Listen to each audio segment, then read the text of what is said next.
সম্মানিত দর্শক শ্রোতা, পরম সৃষ্টিকর্তা যিনি অসীম দয়ালু, শুরু করছি তার নামে। আজকের বিষয় হলো বাংলাদেশের যে উপদেষ্টা মণ্ডলী, তারা একটা পরিকল্পনা করেছে এবং প্রাথমিক খসড়াও কমপ্লিট করেছে আওয়ামী লীগের নিবন্ধন 10 বছরের জন্য স্থগিত করার। আওয়ামী লীগের নিবন্ধন 10 বছর স্থগিত করতে পারবে তারা, যেহেতু তারা এখন যা মন চায় তাই করতে পারবে। তারা দেশে জনগণ চোর বলে মেরে ফেলতে পারবে, গণপিটুনি দিয়ে মেরে ফেলতে পারবে, জবাই করে ঘরের ভিতরে রাখতে পারবে। তারা ইচ্ছা করলে যা মন চায় তাই করবে। তবে আমি বিএনপির রাজনৈতিক নেতাদের উদ্দেশ্যে বলবো, সবচেয়ে সাংগঠনিকভাবে ক্ষতিগ্রস্ত আপনারা হবেন। দেখেন, আওয়ামী লীগ রাজনৈতিক দলের নিবন্ধন দিবে বলে কাগজপত্র নিয়ে নিজের স্বার্থ মতো নিবন্ধন দিয়েছিল, বিদায়ী তাদের অবস্থা খুবই খারাপ হয়েছিল। এরপরে জামাতের নিবন্ধন বাতিল করেছে, যেটা ইসি এবং আইন কোর্ট করবে, সেটা নির্বাহী আদেশে আওয়ামী লীগ নিবন্ধন বাতিল করেছে। তার পরিণতি কিন্তু এই দেশ ত্যাগ করা। দেশ ত্যাগ করার পর এখন সেই পথেই হাঁটছেন কে? জামাতরা। যেহেতু জামাত এখন দেশের সকল সেক্টরে দায়িত্ব এবং দেশ পরিচালনা করছে জামাত, এখন জামাতরা সেই পথেই হাঁটছেন যাতে আওয়ামী লীগ আগামী 10 বছর নির্বাচন করতে না পারে।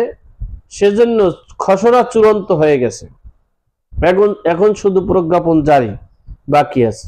আমি বিএনপিদেরকে বলবো, সবচেয়ে ক্ষতিগ্রস্ত আপনারা হবেন। যেহেতু আওয়ামী লীগ এখন মাঠে নাই, আওয়ামী লীগ রাজপথে নামতে পারতেছে না, তারা ন্যায্য অধিকার আদায়ের জন্য মাঠে নামতে পারছে না। সেক্ষেত্রে রাজনৈতিকভাবে বিএনপির প্রতিবাদ করা উচিত। যদি প্রতিবাদ করতে না পারে বা যদি প্রতিবাদ না করে এবং যদি নিবন্ধন স্থগিত করে, তাহলে দেখা গেছে রাজনৈতিকভাবে ক্ষতিগ্রস্ত হবে বিএনপি, আর ব্যক্তিগতভাবে ক্ষতিগ্রস্ত হইবে সবচেয়ে ডক্টর ইউনূস। ডক্টর ইউনূসের এমনও হতে পারে এই দেশে ফাঁসিও হওয়ার সম্ভাবনা আছে। এমনকি যে তার কি করুণ অবস্থা হবে একমাত্র আল্লাহ পাক রব্বুল আলামিন জানে। কারণ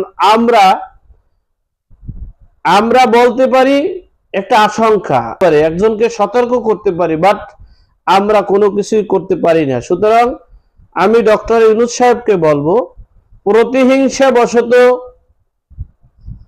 এই আওয়ামী লীগের নিবন্ধন যদি স্থগিত করা হয়, তাহলে ব্যক্তিগতভাবে আপনি অনেক ক্ষতিগ্রস্ত হবেন, আর রাজনৈতিকভাবে ক্ষতিগ্রস্ত হবে বিএনপি। কারণ এই নিবন্ধন যদি বাতিল করে, আর যদি আওয়ামী লীগ এই 6 কোটি লোক আওয়ামী লীগ তারা যদি মাঠে নেমে যদি কোনো রকমের ভাবে দেশ পরিচালনায় অংশগ্রহণ করতে পারে, তাহলে বিএনপির নিবন্ধন চিরতরের জন্য বাতিল করে ফেলবে। কারণ হচ্ছে বিএনপি এখন মাঠে, রাজনৈতিক সেক্টরে এখন বিএনপি যদি অন্যায়কে প্রতিবাদ না করে, অন্যায়ের সাথে পক্ষে দৌড়ায়, তাহলে তারাই ক্ষতিগ্রস্ত হবে। আর সবচেয়ে বড় বিষয় হলো বিএনপি এদেরকে বলবো, আপনারা যারা বিএনপির রাজনৈতিক মতাদর্শের, আপনারা মনে রেখেন এই সরকার 28 সালের আগে নির্বাচন দিতেছে না, তাতে দেখা গেছে ক্ষতিগ্রস্ত বিএনপি হবে। বিএনপির এখন উচিত মাঠে, আওয়ামী লীগকে মাঠে নিয়ে রাজনীতি করা এবং এই দেশের দুঃশাসন দুর্বৃত্তায়ন থেকে জনগণকে মুক্তি করা। বিএনপি যদি দেশের জনগণের কল্যাণ চায়, তাহলে অবশ্যই তাদেরকে এই দুর্বৃত্তায়নের হাত থেকে রক্ষার জন্য ন্যায় পথে ন্যায়ের ভাবে কাজ করা উচিত। সর্বোপরি কথা হলো, ডক্টর ইউনূস সাহেবকে আমরা বলবো, প্রতিহিংসাবশত দেশের রাজনৈতিক কোন নিবন্ধন বাতিল স্থগিত করার পায়তারা না করে দেশের যাতে শান্তি থাকে, দেশের যাতে একটা সুশৃঙ্খল ভাবে দেশ পরিচালনা করেন, দেশের সকল অপরাধের সর্বোচ্চ শাস্তি দিয়ে দেশে একটা অপরাধ মুক্ত, দুর্নীতি মুক্ত, দুর্বৃত্তায়ন মুক্ত বাংলাদেশ গড়ার প্রত্যয়ে এগিয়ে যান, সেই কামনা করছি।